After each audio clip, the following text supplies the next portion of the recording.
Okay, and Andrew, lastly, Russia's recognition of self-declared republics, does he have the unequivocal support of the Russian elite and the Russian population, majority of it, if not at large?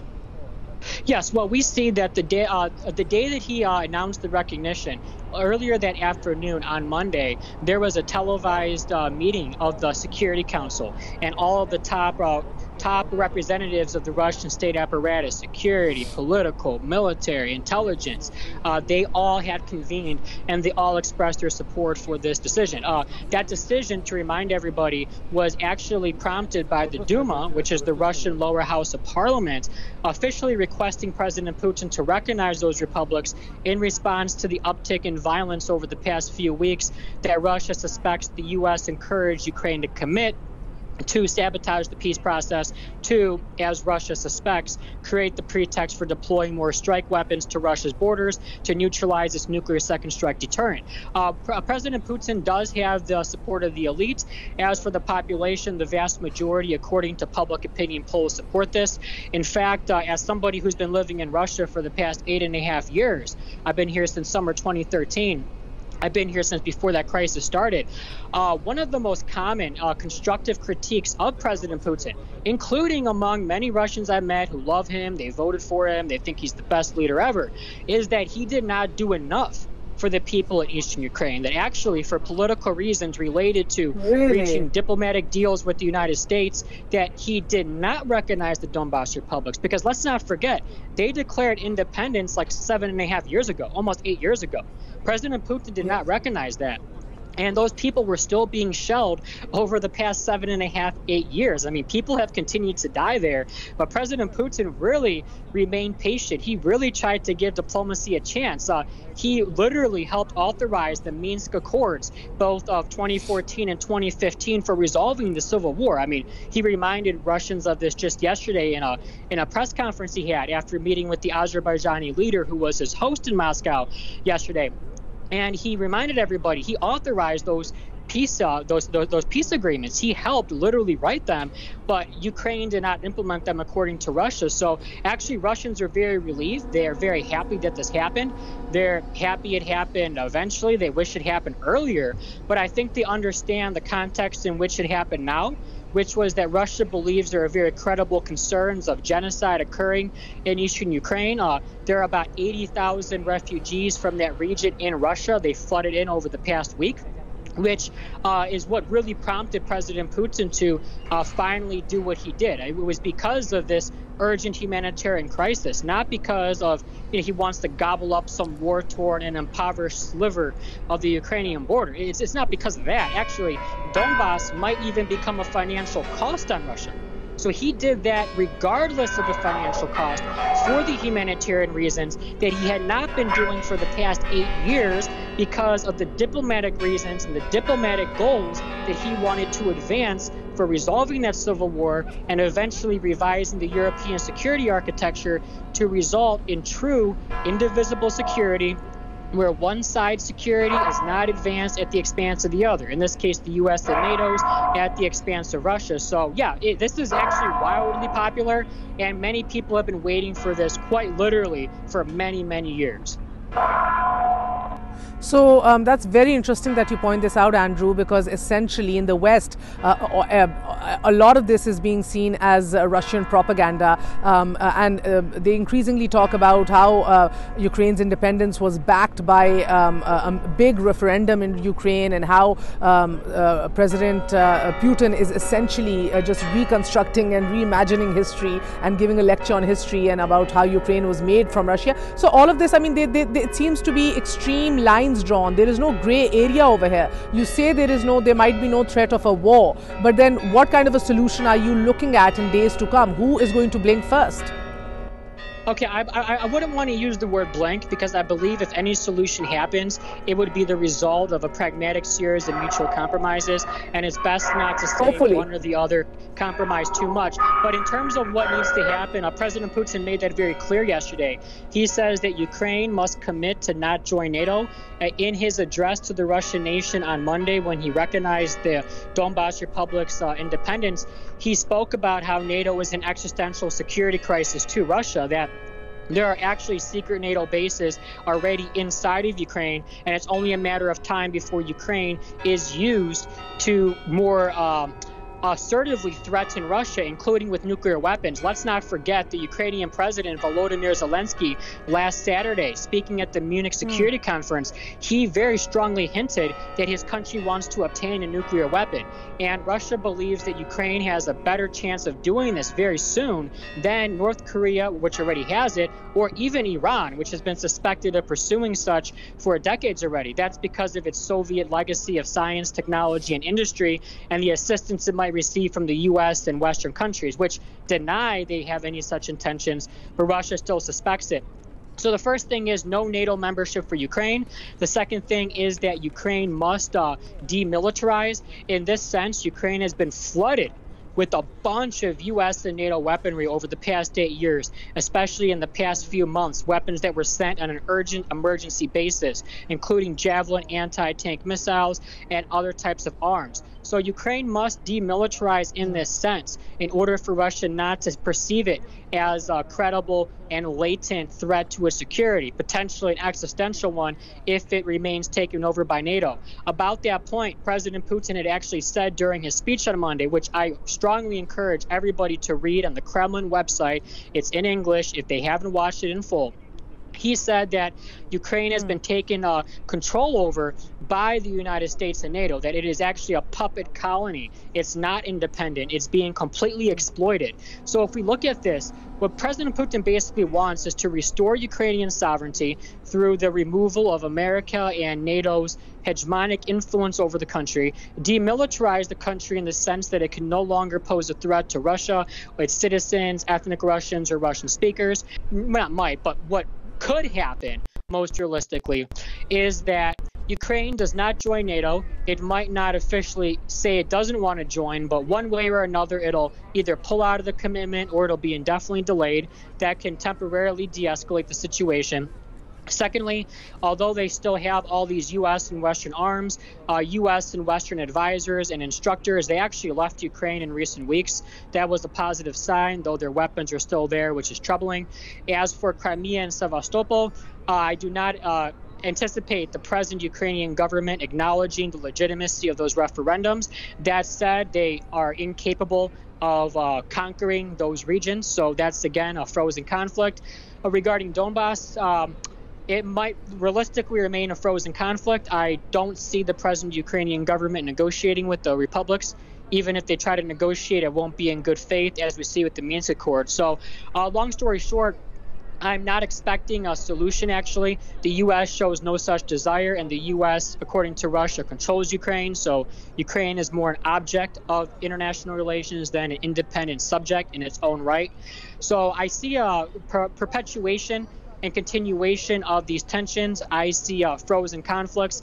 There might be some escalations here and there. I believe if there is any serious escalation, it will remain contained to Ukraine and will not spread into or develop into a Russian-NATO war. I don't see that happening. I, of course, hope for a peaceful, pragmatic, and diplomatic solution, but I think it's unrealistic to expect the U.S. and its Ukrainian proxies to agree to that at this point in time. Thank you so much, Andrew, for your time. It was a pleasure having you on board. एक छोटा सा वक्फा लेंगे. आपने ये political analyst हैं, गहरी नज़र रखते हैं, आपने इनकी गुफ्तगू सुनी. एक छोटा सा वक्फा लेते हैं. वक्फे के बाद फिर हाजिर होंगे रेड स्क्वायर मॉस्को से. आपको एक नई जगह से खुशामदीद कहेंगे वक्फे के बाद.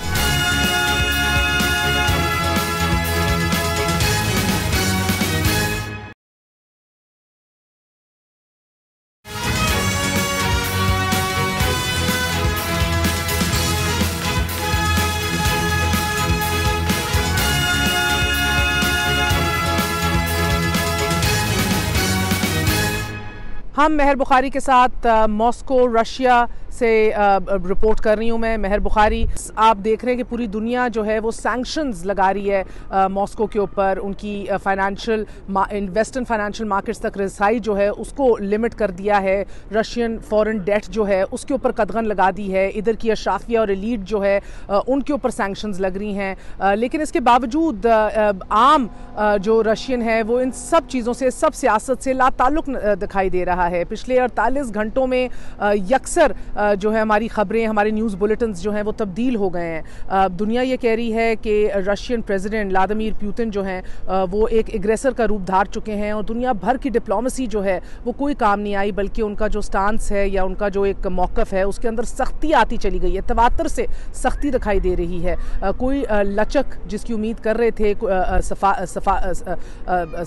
डिप्लोमेसी के थ्रू, वो लचक तो बहरहाल दूर की बात है, बल्कि मौक़िफ़ में सख्ती है। अभी भी 1.5 लाख से ज़ायद रशियन अफवाज जो है वो तीनों साइड से यूक्रेन को घेरे हुए है। बेलारूस अप नॉर्थ के ऊपर जो है उधर भी अपनी ट्रूप्स जो हैं रशिया ने लगा दी हैं। ईस्ट में और साउथ में जो हैं कुछ कैजुअल्टीज़, यूक्रेनियन साइड से कैजुअल्टीज़ की खबरें भी आ रही हैं। जब से रशियन सदर ने इन 3 रिपब्लिक्स अनाउंस किए हैं विद इन यूक्रेन, तब से एक हल्ला बोल चुका है। पूरा वेस्ट जो है वो ये कह रहा है कि भाई ये नहीं हो सकता कि आप अपने नेबरिंग टेरिटरी, नेबरिंग कंट्री के अंदर से खुद इंडिपेंडेंट रिपब्लिक्स और कंट्रीज़ और ममालिक जो है वो कार्व आउट कर लें अपनी विल के ऊपर, बल्कि नए अज़म का इजहार किया जा रहा है अमरीका और यूरोप की जानिब से कि इसको कबूल नहीं किया जाएगा, बल्कि ये यूक्रेन की टेरिटोरियल इंटेग्रिटी को ख़तरे में लाने के मुतरादिफ है और नेटो की मेंबरशिप हर हालत में यूक्रेन को दिलाई जाएगी। बहरहाल ये तारीख का हिस्सा है कि जॉर्जिया के साथ भी ये सब कुछ किया गया था, मगर ये भी जहन में रखिए कि ये तारीख का ये भी हिस्सा है कि क्रीमिया के अंदर भी ये सब कुछ किया था, क्रीमिया ओवरटेक करने से पहले। लेकिन तब नेगोशिएशंस और बातचीत और गुफ्तगू शुनीद और इतनी लहतोलाल से काम नहीं लिया जा रहा था। जो रशिया यानी कि सदर पुतिन करना चाह रहे थे उन्होंने किया, क्रीमिया को हासिल कर लिया। 2014 के अंदर जब शब खून मारा गया और अटैक्स हुए, 14,000 से ज़्यादा तब भी कैजुअल्टीज़ थी और तब ब्लैक सी के अंदर अपना जो अहदाफ थे वो हासिल कर लिए पुतिन ने। सो क्या आज सदर पुतिन क्या चाह रहे हैं? क्या अभी भी डिप्लोमेसी के रास्ते जो हैं वो खुले हुए हैं? ये देखा है कि जब से 48 घंटे पहले सदर पुतिन ने अपनी वो नोटोरियस या इन्फेमस तकरीर की जिसके अंदर उन्होंने यूक्रेन के अंदर से जो है अपना इंडिपेंडेंट रिपब्लिक्स रिकग्नाइज करने का कह दिया, और उन्होंने बल्कि कहा कि यूक्रेन को कि तुम डीकम्युनाइजेशन चाहते हो, लो हम तुम्हें बताते हैं डीकम्युनाइजेशन क्या होती है और कैसे करते हैं। तो इसको तो खुले अल्फाज में अमरीकी सदर ने भी कहा कि ये तो जंग का ऐलान कर रहे हैं और हमें अभी भी लग रहा है कि इन्होंने रिट्रैक्ट नहीं करना, पीछे नहीं हटना, ये आगे बढ़ेंगे, इससे आगे बढ़ेंगे और हम भी तैयार हैं। कहते हैं हमने भी, सदर जो बाइडन ने कहा कि हमने भी अपना मुकम्मल होमवर्क किया हुआ है। ये अगर रशिया मजीद आगे बढ़ेगा तो हम भी मजीद आगे बढ़ेंगे, हमारे पास और ऑप्शंस हैं सैंक्शंस के अलावा भी। So as of right now 3 बड़े बैंक्स के ऊपर भी सैंक्शंस लगा दिए, मैंने आपको पूरी लिस्ट बताई। और जर्मनी ने अपने नॉर्थ स्ट्रीम 2 जो गैस पाइपलाइन थी फ्रॉम रशिया टू जर्मनी, सस्ती नेचुरल गैस के लिए, उसकी इम्प्लीमेंटेशन के ऊपर भी फुल स्टॉप लगा दिया, सस्पेंड कर दिया और उसको बैकअप किया है अमरीकी सदर जो बाइडन ने। सो हालात जो हैं वो बड़े गंभीर हैं, किसी भी वक्त जो है ऑफिशियल जो है जंग छेड़ी जा सकती है। Andrew, thank you very much Indeed for joining us, it's a pleasure having you on board on हम news. I would like to know, firstly, with regards to the Prime Minister Imran Khan's visit to Russia, it is being looked at very negatively all around the world, especially from New Delhi and Washington. Do they have real concerns regarding this visit? How are you looking at it? Okay, first I'd like to thank you for bringing me on your program. I appreciate the opportunity to share my insight with your audience. To answer your question about that, I feel that it's an inaccurate perception to look at the Prime Minister's visit to Moscow in any negative way. It is unrealistic to assess Russian-Pakistani relations as being at the expense of either the United States or India. These relations are developing independently of any third parties, and that's not just a slogan or rhetoric, that's the actual political reality as it objectively exists. To explain Russian-Pakistani ties, they began to really develop around 2014 or so, when Russia and Pakistan started considering working together to resolve the situation in Afghanistan. We now see that diplomatic contacts have comprehensively improved. There is energy pipeline cooperation, joint anti-terrorist drills, even some low-level arms sales, and some attempts to stimulate bilateral investment. All of these outcomes have nothing to do with infringing on the interests of the United States, India, or any other country. I'd actually argue that India and the United States should, in my personal opinion, be in support of this. I know that it's unrealistic to expect them to be, but my argument is that the closer that Russia and Pakistan come to one another, the more that all the other ones around them will benefit. In particular, Afghanistan, which is a conflict of regional concern. It concerns the United States, it concerns India, and all other regional stakeholders. In terms of bilateral investment, we know that Pakistan, unfortunately, is still struggling with poverty. The government is trying to make people more prosperous. Therefore, it's in everybody's interest for more investment to flood into Pakistan to help develop the people. I believe India, at least officially, wants to also develop the region. So they should be in support of their very close Russian partner investing in Pakistan, Bangladesh, Sri Lanka, not even to speak of India itself. As for the United States, it never tires of voicing so-called terrorist concerns regarding Pakistan. But if we go back to the development issue, there's a very compelling line of thought that people that are underdeveloped and impoverished tend to be more susceptible to radical influences. So it therefore follows that if Russian investment in Pakistan can lift Pakistanis further out of poverty, theoretically at least, America's so-called terrorist concerns should also decrease. So that's why I believe those perceptions are wrong, and India and the United States should actually support the comprehensive strengthening of Russian-Pakistani relations. Interesting. That's an interesting take on it, Andrew. But we have seen, for instance, India's response on this whole Russian-Ukraine crisis hasn't been reflecting the sentiments of Washington per se.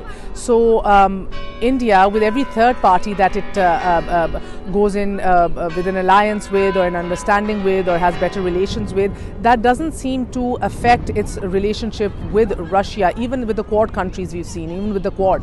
So is this new relationship or a new alliance that Russia and Pakistan are trying to forge based on bilateral mutual interest, is this going to affect India at all in the coming days, or Washington? Or do you, and as you said, they in fact should be they should be in favor of what's going on right now, but does this actually also put Pakistan in a position where it has to take sides? Because we have consistently maintained that Mr. Prime Minister Imran Khan be part of any bloc. Okay, the way that I see it is that if we're going to talk about Russian-Indian relations, we need to remember that President Putin visited New Delhi in early December of last year, and that was his first foreign trip abroad during the pandemic, apart from briefly meeting President Biden in Geneva last summer.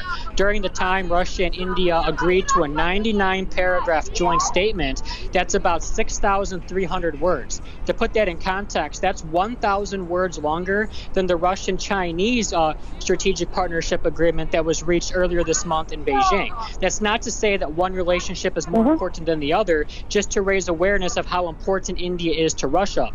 In particular, these two countries agreed in the 93rd paragraph of their statement to cooperate in other regions, such as Central Asia, Africa, and Southeast Asia. So I have no doubt that Russian-Indian relations will remain very strong.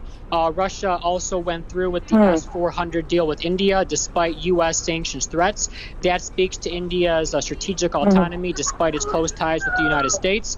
As for Pakistan having to take sides, as you put it, first of all, I do not believe there is any Russian-Pakistani alliance. I don't believe either side wants to pursue such relations, nor does either country want to participate in so-called bloc politics. Prime Minister Imran Khan made this very clear on numerous occasions, as did Foreign Minister Qureshi. Rather, what I see happening is a grand strategic convergence between Russia and Pakistan related to Eurasian integration. To briefly explain, Russia pursues what it calls the Greater Eurasian Partnership, whereas Pakistan has a new policy of geoeconomics. Both Russia and Pakistan want to enhance connectivity and integration throughout Eurasia via economic and transport means, as well as energy, too. That's also figures into it. If we consider that Russia and Pakistan are working closely in Afghanistan, and if we remember last year, February 2021, there was an agreement signed to create a Pakistan, Afghanistan, Uzbekistan railway. I call that PACAFUS after each of the country's first letters of their name. That project, that railroad, could connect to Central Asia and thenceforth Russia. So if we keep that in mind, this PACAFUS project, which is called different things by different actors, I believe Pakistan called it recently the New Development Corridor, but whatever you term it, that project, as well as the Pakistan Stream gas pipeline, are aimed at bringing Eurasia closer together. And the last thing I'd say on that is Russia and Pakistan have been trying to reach understandings with non-traditional partners. They've been doing this throughout the past decade. And I'd go as far as saying that the Russian-Pakistani rapprochement in recent years is the final piece of their geopolitical puzzles. Russia and Pakistan had complicated relations for quite a few decades, but since they finally begun to come closer together over Afghanistan, and subsequently their grand strategies are on the path of gradually converging through geoeconomics, this both helps accomplish what Russia wants to achieve in the Greater Eurasian Partnership and what Pakistan's aiming for geoeconomics, which, to remind everybody, the national security policy that Pakistan just promulgated last month specifically names Central Asia as the pivot of Pakistan's geoeconomic strategy. So that just goes to show you how important this vector of Pakistani policy nowadays is for the country, which, to remind everyone, is not aimed against the U.S. or India, but about bringing development, prosperity, and stability to Pakistan and South Asia at large. I was just going to say that, you say it is not meant to antagonize Washington or India per se, but towards more productivity and more trade and the welfare of the people. But Andrew, it will be seen as thus. You are seeing a lot of negative propaganda on international media regarding this trip as well. Although I am not sure whether Russia will be happy to receive anybody at this point. I mean, will it be seen as a friendly visit right now? Will it be welcomed? That is yet to remain to be seen this evening when the Prime Minister arrives. But one more question, because there's a lot of things really seem very fluid, the situation right now. We saw in the past when President Putin wanted to go into Crimea, he did not waste any time. Is there any room left for diplomacy? Because we're still, international media is talking about an official war, a new world war even on the cards. So I mean, what do you feel? Does President Putin just want his demands to be met, or is there actual room for diplomacy, or does he actually want to increase his foothold in Ukraine? Okay, well, before answering your question, I'd like to clarify a few things from what you previously just said about President Putin and Prime Minister Imran Khan. I have no doubt that the Pakistani premier will be received in a very friendly and hospitable manner, because President Putin did invite him. We need to remember that. And also, the Azerbaijani president, Ilham Aliyev, was literally just in Moscow yesterday. The two sides signed what they even described as an alliance agreement. And the Azerbaijani president was treated very well, as is usual with Russian hospitality. In terms of perceptions, this is the second point I want to clarify. The Russian ambassador to Pakistan, Danila Ganic, on Sunday, he had an interview with PTV News, almost an hour long. He clarified that, that Russia is very excited about this visit. It thinks it's very important.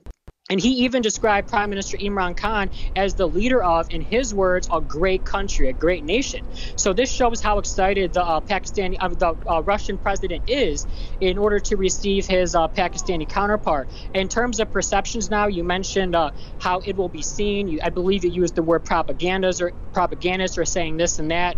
It's important to remember that Russia and Pakistan, they formulate policies based on the feedback and expertise of the members of their permanent military, intelligence, and diplomatic bureaucracies in consultation with their academic and other experts.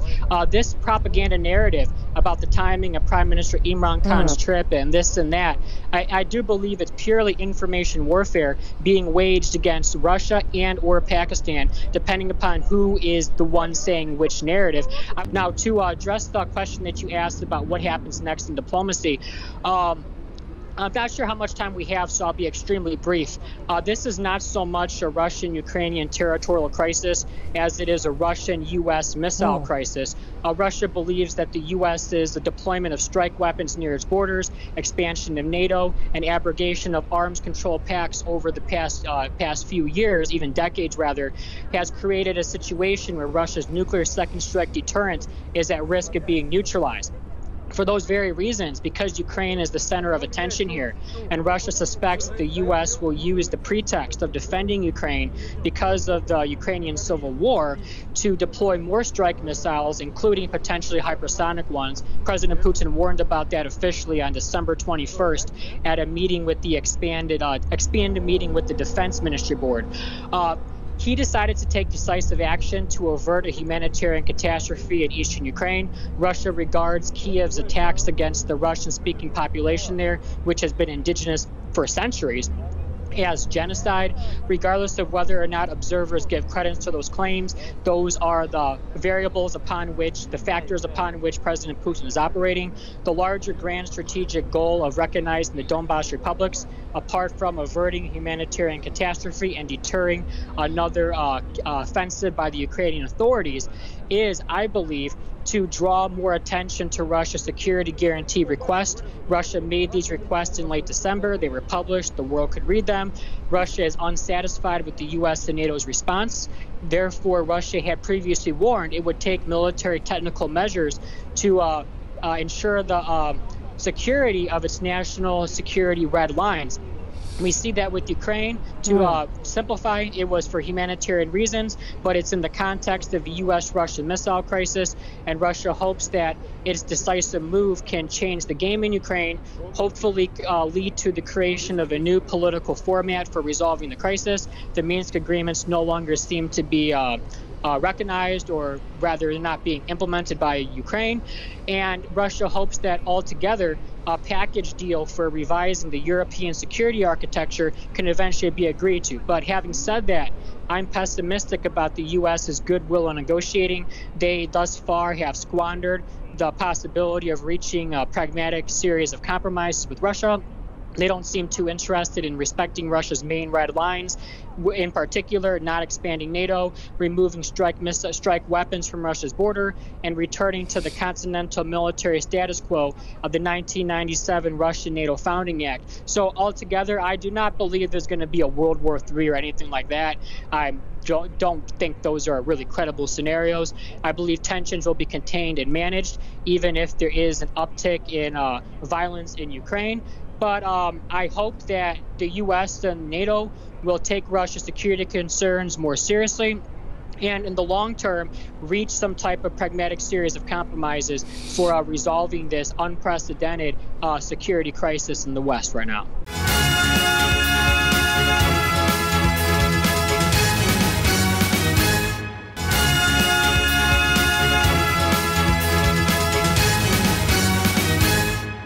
वापस आने का शुक्रिया। हम red Square Moscow में मौजूद हैं। इससे पहले आपकी एंड्रू कुरिप्की से बात कराई, जो इंटरनेशनल पॉलिटिकल एनालिस्ट हैं, मॉस्को बेस्ड हैं। आपने उनकी गुफ्तगू सुनी कि ना ही भारत को ना ही अमेरिका को कोई भी ख़तरा महसूस होना चाहिए पाकिस्तान और रशिया के बढ़ते रवाबित से। ये अहम तरीन दौरा है, जिस तरह मैंने आपको पहले बताया, कि ऐसे वक्त में हो रहा है जिधर पाकिस्तान के अंदर से भी सवालात उठ रहे थे कि क्या ये मौजू वक्त है इस दौरे पर रवाना होने के लिए, क्या इमरान खान साहब को इस विजिट को रीस्केड्यूल कर देना चाहिए था। इसमें ऐसी कौन सी अर्जेंट काम है कि जो बादजा नहीं किया जा सकता। अभी जिस तरह मैंने आपको कहा, हम इधर मॉस्को में मौजूद हैं। आज शाम को इमरान खान साहब अपनी डेलीगेशन समेत इधर पहुंचेंगे। सबसे पहले उनका इस्तकबाल किया जाएगा, उनको गार्ड ऑफ ऑनर दिया जाएगा, लेकिन वो मिलेंगे किसी को नहीं। और कल उनकी सदर पुतिन से भी मुलाकात है, डेप्यूटी प्राइम मिनिस्टर से भी इधर मुलाकात है कि जो तवानाई के अमूर पे गहरी नज़र रखते हैं। पाकिस्तान गैस पाइपलाइन के हवाले से फिर वो मुआहिदा जो है वो एक्सपेक्टेड है कि वो तय पाएगा। लेकिन एज ऑफ राइट नाउ इस विज़िट के हवाले से थोड़ी सी और रिफ्लेक्शन लेते हैं। हमारे साथ मौजूद हैं मलिया लोधी साहिबा, साबिक एम्बेसडर भी रह चुकी हैं, किसी तारुफ की मोहताज नहीं है। मलिया लोधी साहिबा, बहुत बहुत शुक्रिया, thank you very much Indeed for joining us. मैं अभी मॉस्को में मौजूद हूँ, वे फ्रीजिंग ओवर है, इधर बर्फ़बारी भी हो रही है, सख्त शदीद सर्दी है, लेकिन ये उसी शिद्दत को और सर्द महरी को रिफ्लेक्ट करती है जो पूरी बैनुल अक़वामी दुनिया रशिया की तरफ जो है पोर्ट्रे कर रही है। एक ऐसे वक्त में इमरान खान साहब का इधर आना, do you think that it is not a big deal? उनका बिल्कुल मौजू दौरा है, इसको रीस्केड्यूल करने की कोई ज़रूरत नहीं थी? मैं समझती हूँ कि इस वक्त जो बैनुल अक़वामी सतह पे एक बहुत ही बड़ा ईस्ट वेस्ट तनाव और बहरान आया है यूक्रेन की वजह से, उससे ये सवाल ज़रूर उठा है पाकिस्तान में भी, और आपने भी ये पूछा कि आया इस दौरे को मनसूख करना चाहिए था या नहीं। मैं नहीं समझती कि ये ऐसा सवाल था जिसका जवाब होना चाहिए कि जी पोस्टपोन कर दिया जाए विज़िट को। ये बहुत ही अहम दौरा है पाकिस्तान के वज़ीर आज़म का। 23 साल बाद कोई वज़ीर आज़म जा रहा है उनकी इन्विटेशन पे रूस, और ये आपको मालूम है कि ये इसका फोकस तो इंटरनेशनल इश्यूज नहीं है ना, इसका फोकस तो बायलैटरल है। और उस हवाले से मैं समझती हूँ कि ये एक सुनहरी मौका है, एक अपॉर्चुनिटी है कि हम मिल के रूस के साथ जो माजी में जिस किस्म का तनाव होता था या मिसट्रस्ट था या हॉस्टिलिटी थी, उसको बिल्कुल ही हम बेरी कर दें और एक नया बाब शुरू हो पाकिस्तान रूस ताल्लुकात में। तो मैं समझती हूँ कि प्राइम मिनिस्टर इमरान खान ने दुरुस्त किया to press ahead with this visit. तो ये इसको पोस्टपोन करना तो नॉन ऑप्शन था। Very well sir, interesting. Okay, so जो ये अब इस दौरे के बाद हमारी ऑफ कोर्स हम लोग बार बार ये मेंटेन करते आए हैं कि हम अलाइनमेंट नहीं करेंगे, हम किसी ब्लॉक का हिस्सा नहीं बनेंगे। क्या ये खदशात जो हैं ये बढ़ जाएंगे या इसको सोलली जो है उस तनाजुर से देखा जाए कि शेयर्ड सिक्योरिटी कंसर्न्स भी हैं और हमारे ट्रेड के, कनेक्टिविटी के जो है वो शेयर्ड मुफादात हैं जिनको एक्सप्लोर करना हमें आगे बढ़ते हुए ज़रूरी है? I mean, हम तो इसी तरह शायद इसको पोर्ट्रे करें। Will the world necessarily be looking at it that way? देखिए, इस वक्त इस महीने एक ही महीने के अंदर अंदर मैं कहूँगी कि वज़ीर आज़म चीन भी जा चुके हैं और रूस भी जा चुके हैं। तो जाहिर है इससे एक तासुर बन रहा है कुछ सर्कल्स में मगरब में कि पाकिस्तान शायद अपने आप को रीअलाइन कर रहा है। तो इसमें मैं समझती हूँ कि पाकिस्तान को अपनी फॉरेन पॉलिसी के, खारजा पॉलिसी के ऑप्शंस को डाइवर्स करने में बिल्कुल हक है। पाकिस्तान को इसके लिए हक हासिल है। लेकिन साथ साथ मैं ये भी कहूँगी कि वज़ीर आज़म को बहुत ही मोहतात होना पड़ेगा मॉस्को में। उन्हें कोई ऐसी चीज़ नहीं कहनी चाहिए वहाँ या करनी चाहिए वहाँ जिससे कि ये तासुर मिले कि जो बहरान इस वक्त है यूक्रेन में, उस हवाले से पाकिस्तान किसी एक फरीक की हिमायत कर रहा है। इसलिए कि देखें, जो वहाँ पर इस वक्त कॉन्फ्लिक्ट है या कॉन्फ्रंटेशन है, उसमें पाकिस्तान का तो कोई उससे ताल्लुक़ नहीं है। सो हमें उससे दूर रहना चाहिए। तो इसलिए मैं समझती हूँ कि वज़ीर आज़म के लिए एक बहुत ही मुश्किल भी होगा, लेकिन एक मुश्किल बैलेंसिंग एक्ट पहले तो इस हवाले से है कि वो यूक्रेन क्राइसिस पे कुछ ऐसी चीज़ ना कहें जिससे कि ये इम्प्रेशन मिले, और दूसरा जिसकी तरफ आपने भी इशारा किया महर, कि पाकिस्तान को एक बैलेंसिंग एक्ट भी करना, इसलिए कि पाकिस्तान चाहता है कि अपने फॉरेन पॉलिसी ऑप्शंस को डाइवर्सिफाई करे, और उसका जो दौरा है वो इसी सिलसिले की एक कड़ी है मैं समझती हूँ। लेकिन साथ साथ हमें मगरब के साथ भी ताल्लुकात अच्छे चाहिए, इम्प्रूवमेंट चाहिए। आखिर जो मगरबी मार्केट्स हैं वो पाकिस्तान की एक्सपोर्ट्स के लिए अभी भी सबसे बड़ी मार्केट्स तो यूरोपियन यूनियन है और अमेरिका है। तो उस हवाले से भी पाकिस्तान की जो मुआशी मुफादात हैं उसकी वजह से भी और पॉलिटिकली भी पाकिस्तान को चाहिए कि दोनों यानी कि अपने बैलेंस करें अपने रिलेशंस को ईस्ट के साथ भी और वेस्ट के साथ भी। मलिहा साहिबा, आपने वजह फरमाया कि किस तरह इमरान खान साहब पहले बीजिंग गए, चाइनीज़ प्रीमियर से भी मिले हैं और अब रशिया आ रहे हैं। इसी तरह रशियन सदर व्लादिमीर पुतिन दिसंबर में भारत गए, उधर नरेंद्र मोदी से मिले, वो भी बीजिंग गए। अब वज़ीर आज़म इमरान खान भी इधर आ रहे हैं। डू यू फील एसेंशली के new alliances are being made, एक post cold war international order जिसको चैलेंज कर रहे हैं सदर पुतिन बकौल वेस्ट के, और नए स्फीयर्स ऑफ इन्फ्लुएंस फिर से कायम करना चाह रहे हैं? Do you feel that essentially एक मल्टीपोलर वर्ल्ड की तरफ काम शुरू हो चुका है and we are also kind of positioning ourselves there? हम ये जो इस वक्त कोल्ड वॉर, मैं तो इसको यही कहती हूँ कि एक नई कोल्ड वॉर तो शुरू हो चुकी है ईस्ट और वेस्ट के दरमियान। एक तरफ से अमेरिका और चाइना की जो कॉन्फ्रंटेशन है, दूसरी तरफ से अब रूस और अमेरिका लेड वेस्ट के दरमियान जो तनाव है, जो कि अब हम यूरोप में प्ले आउट करते हुए देख रहे हैं। इन दोनों कोल्ड वॉर्स में दो किस्म के कोल्ड वॉर्स हो रहे हैं। इनमें पाकिस्तान का तो कोई लेना देना नहीं है, तो पाकिस्तान को तो चाहिए कि इससे बाहर रहे। और पाकिस्तान ने बार बार ये कहा भी है कि ना हम किसी कैंप में होना चाहते हैं, ना we want to join any camp. हम तो सबसे ताल्लुकात अच्छे रखना चाहते हैं, लेकिन जाहिर है इसमें पाकिस्तान चीन के ताल्लुकात की एक ख़ास अहमियत है जो अब पाकिस्तान अमेरिका ताल्लुकात की नहीं रही। उसके बहुत वजूहात हैं, लेकिन ये ज़रूर है कि इस वक्त जियोपॉलिटिकल जो शिफ्ट्स हैं उससे हम एक मल्टीपोलर दुनिया की तरफ ना सिर्फ जा रहे हैं मगर जा चुके हैं, दाखिल हो चुके हैं। और इसमें ज़रूरी है कि पाकिस्तान जैसा मुल्क अपने फॉरेन पॉलिसी ऑप्शंस को एक्सपैंड करे बगैर किसी कैंप को ज्वाइन किए।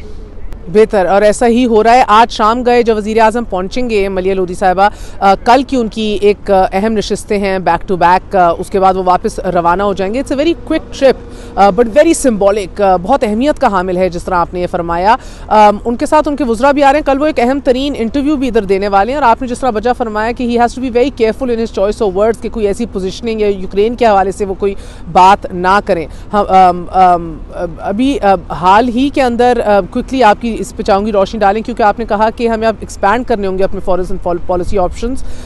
अभी भी थोड़ी सी मिक्स सिग्नलिंग आती है उनकी काबीना से। आपने देखा कि अभी चंद दिन पहले उन्होंने कहा कि जब तक 5 अगस्त के स्टेटस के ऊपर नहीं रिवर्ट किया जाता कश्मीर के हवाले से भारत की जानिब से, there is no moving forward. लेकिन उनके मिनिस्टर रज़ाक दाऊद साहब ने कहा कि trade with India is the need of the hour, so to say. Do you think कि are we very clear on way we want to head, या कहीं ना कहीं बिकॉज सीपेक के भी अभी माजी के अंदर ये इशूज़ हुए थे, वही वज़रा नहीं गए उनके साथ उस दौरे पे, सो ब्रीफिंग सही नहीं मिलती, are they not on the same page, किस तरह देख रही हैं कि वज़ीर आज़म इमरान खान को ज़रा अपनी काबीना में, अपने मिनिस्टर्स में एक डिसिप्लिन इंस्टीट्यूट करना चाहिए, इसलिए कि इतने अहम नाजुक किस्म के ताल्लुकात जो हैं हमारे मुख्तलिफ ममालिक के साथ, उन पे स्टेटमेंट्स देना जो कि हमारी पॉलिसी के ख़िलाफ़ है, inconsistent with our policy, declared policy.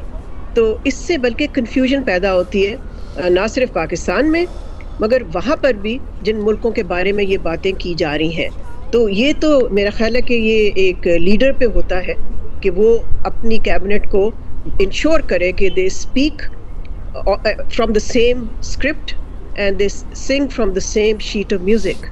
Absolutely. And lastly, I read your article the other day, Maliya Lodhi Sahiba, about हिज़्ब इख्तिलाफ के साथ किस तरह एक बहुत हाईली पोलराइज्ड हमारा सियासी मंजरनामा है पाकिस्तान में। कैसे वक्त में जब वज़ीर आज़म रशिया आ रहे हैं, पीछे ये भी खदशात थे कि हिज़्ब इख्तिलाफ जो है तहरीक अदम एतमाद जो है वो लाने की कोशिश करेगी, but it seems that the prime minister and his government are undeterred. बिल्कुल ही उनको कोई फ़र्क नहीं पड़ा, वो अपने दौरों पर गामजन हैं, अपने स्केड्यूल के मुताबिक आगे बढ़ रहे हैं। थ्रेट परसेप्शन बहुत ही मिनिमल भी महसूस होता है, कभी कभार लगता है कि महसूस हो भी रहा है कि जब इस तरह के इकदाम होते हैं कि एक्स्ट्रा मिनिस्ट्रीज इत्तेहादियों को दी जा रही होती हैं, वापस रवाबित इस्तवार करने की कोशिश की जा रही होती है जहांगीर खान तरीन साहब के साथ। How are you looking at the political landscape in Pakistan right now? Political landscape इस वक्त फ्लूइड है। फ्लूइड इसलिए है कि इस वक्त जो पॉलिटिकल टेम्परेचर है वो बढ़ता जा रहा है और जो कॉन्फ्रंटेशन का समा है वो भी इंटेंसिफाई हो रहा है। अब हमें देखना ये है आगे जाके कि आया वाकई ऑपोजिशन इस पोजीशन में होगी, उसकी इतने नंबर्स होंगे, इतनी कैपेसिटी होगी to do what they are promising to do, moving vote of no confidence. वो कोई आसान काम नहीं है, इट्स एन अपहिल टास्क। जहाँ तक गवर्नमेंट का ताल्लुक है, मैं समझती हूँ गवर्नमेंट में भी कंसर्न पाया जाता है। ये फॉरेन विजिट्स अंडरटेक करना तो ज़रूरी होता है, बिकॉज इससे एक मैसेज जाता है कि the government is treating the opposition challenge as minimal और वो नॉर्मल अपने फंक्शंस पे गामजन है। लेकिन साथ साथ मैं ये भी कहूँगी कि गवर्नमेंट के लिए भी एक चैलेंज आगे आ रहा है। सिर्फ चैलेंज ऑपोजिशन से नहीं है, चैलेंज स्ट्रीट से है, बिकॉज आपको पता है स्ट्रीट में जो ओपिनियन है और जो ओपिनियन सर्विस भी अब आए हैं उसमें हमें नज़र ये आ रहा है कि महंगाई की वजह से, इन्फ्लेशन की वजह से जो गवर्नमेंट की पॉपुलैरिटी है वो बहुत रैपिडली इरोड कर रही है। और पोल्स में हम ये देख रहे हैं कि पीटीआई के जो फ्यूचर प्रॉस्पेक्ट्स हैं इलेक्शन में वो कोई इतने अच्छे नहीं हैं। बहुत बहुत शुक्रिया। हमारे साथ मलिया लोधी साहिबा मौजूद थी, आपने गुफ्तगू सुनी। नाज़रीन, अहम तरीन दौरा है, आपको लम्हा ब लम्हा आगाह रखेंगे अपने बुलेटिन्स के ज़रिए भी, प्रोग्राम के ज़रिए भी। इजाज़त दीजिए। Signing off, Mehar Bukhari from the Red Square, Moscow, Russia.